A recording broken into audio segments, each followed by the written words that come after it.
누가복음 19장. 예수께서 여리고 성읍에 들어가 거리를 지나가실 때였다.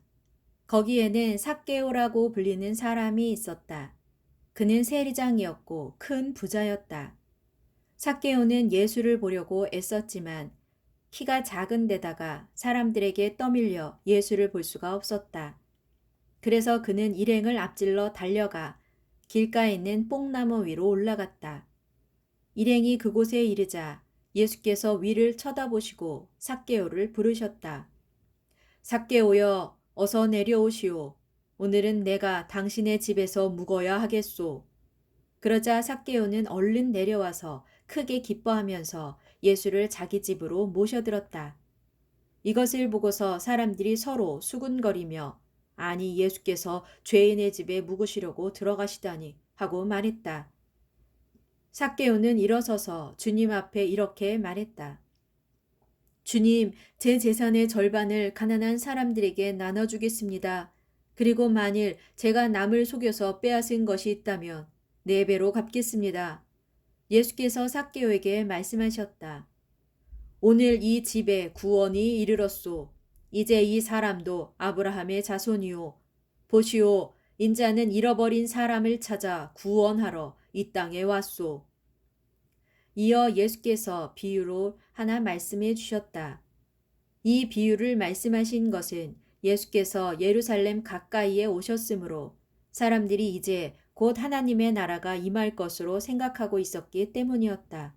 예수께서 말씀하셨다. 귀족 출신인 어떤 사람이 왕위를 받아오려고 먼 나라로 떠나게 되었소.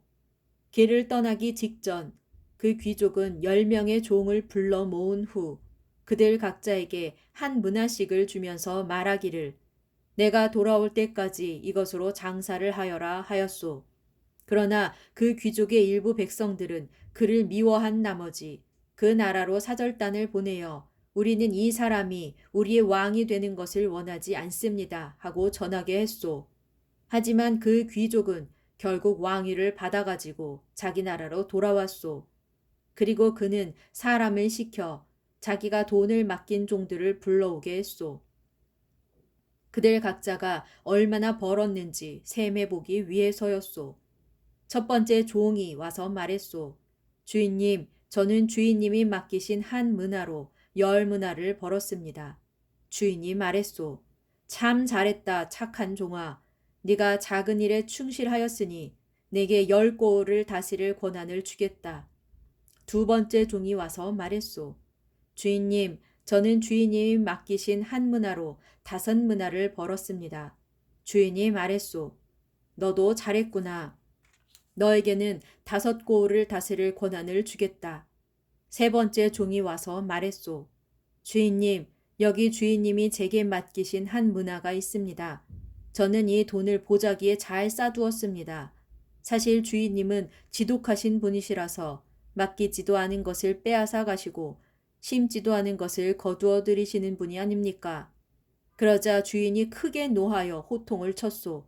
이 악한 종아, 내가 지독하다고? 좋다. 그러면 네 입에서 뱉은 말대로 지독한 사람이 되어주마. 그러니까 너는 나를 맡기지도 않은 것을 빼앗아 가고 심지도 않은 것을 거두어 들이는 사람으로 알았다는 것이 아니냐? 그렇다면 내가 왜 그 돈을 은행에 맡기지 않았느냐? 그랬더라면 최소한 이자라도 받을 수 있었지 않았겠느냐? 그러고서 주인은 옆에 있는 사람들에게 명령했소. 여봐라, 이 악한 종에게서 한 문화를 빼앗아 10문화를 가진 사람에게 주도록 하라.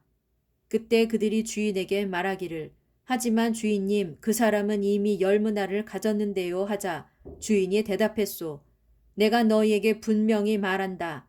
가진 사람에게는 더 많이 주어질 것이요. 갖지 못한 사람은 가진 것마저도 빼앗길 것이다. 그런 후에 주인은 명령하기를 그리고 내가 자기들의 왕이 되기를 원치 않았던 나의 원수들을 이리로 끌어다가 내 앞에서 모두 처형하도록 하라 하였소. 이 말씀을 하신 후 예수께서는 예루살렘을 향해 제자들보다 앞서 걸어가셨다.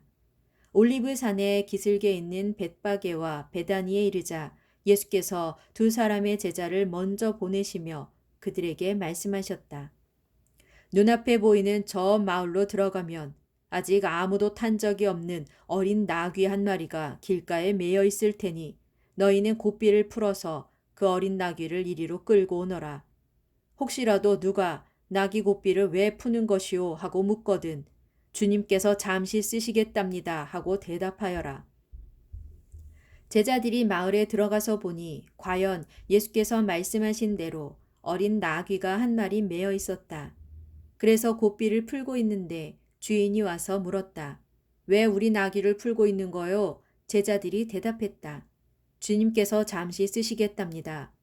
그러고서 제자들은 어린 나귀를 예수께로 끌고 와서 자기들의 겉옷을 나귀 등에 얹은 다음 예수를 그 위에 타시게 했다.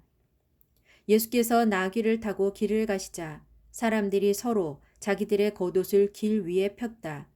예수께서 올리브산의 내리막길에 이르렀을 때 지금껏 예수께서 행하신 여러 기적들을 목격해온 수많은 제자들이 크게 기뻐하며 큰 소리로 하나님을 찬양했다.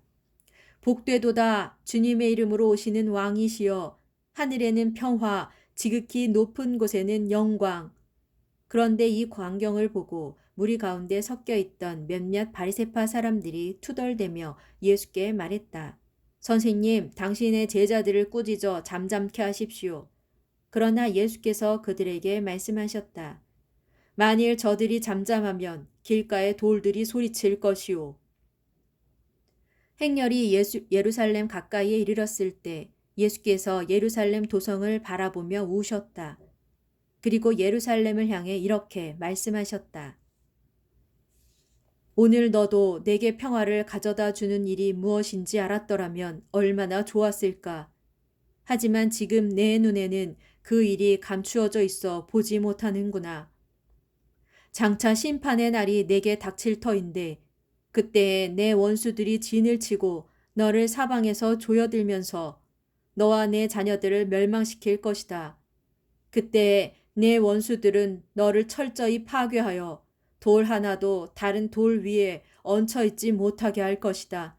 그것은 하나님께서 너를 찾아오신 때를 내가 알지 못하기 때문이다.